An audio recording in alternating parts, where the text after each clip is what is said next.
14 अगस्त की सुबह जो लाशें गिरी वो कहाँ कहाँ गिरी, किस वजह से गिरी और क्यों कर गिरी, ये जानने के लिए पूरी वीडियो आप गौर से देखें। ये एक गम की खबर। लाशों के गिरने से हर ख़ानदान अश्कबार हो गया। हर कोई परेशानी के आलम में था। क्या वो अफरा तफरी थी, क्या वो परेशानी थी, क्या दुख और क्या तकलीफ़ थी।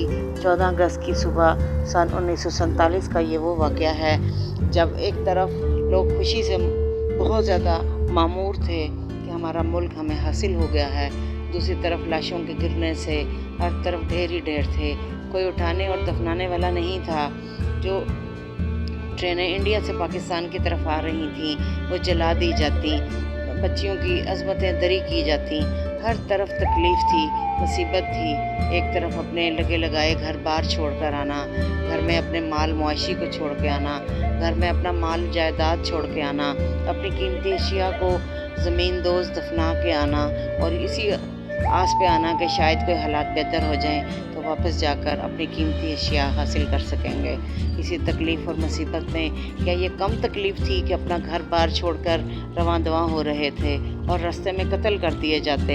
हिंदुओं की तकलीफ़ों मुसीबतों को सहते, हिंदुओं के जुल्म और सितम सहते और आधे ख़ानदान पहुँचते और आधे ख़ानदान वहीं शहीद कर दिए जाते। सुख का सांस लेने के लिए चले थे, तकलीफ़ें और मुसीबतें बढ़ती चली गईं और तकलीफ़ों और मुसीबतों के ढेर लगते चले गए।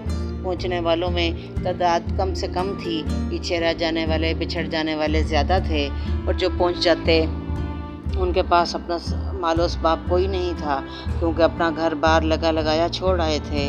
ताहम इस तमाम तकलीफ़ और मुसीबत और परेशानी के बावजूद मुल्क हासिल करने की खुशी थी। आज नौजवान नस्ल इस दिन को मनाते हुए सिर्फ बाजे बजा रही है, नाच गाने और रक्स हो रहे हैं। तो तकलीफ़ और मुसीबत का किसी को एहसास ही नहीं जो 1947 में उठाया गया था। वो तकलीफ़ और मुसीबत किसी को याद ही नहीं जो उस दिन पेश आई थी। वो कुर्बानी बुज़ुर्गों की किसी को याद ही नहीं कि अपने घर बार छोड़ दिए थे। वो किसी को याद ही नहीं किसी की माँ बिछड़ गई थी, किसी की बेटी बिछड़ गई थी, किसी का बाप वहीं रह गया था, किसी की बहन को उठा लिया गया था।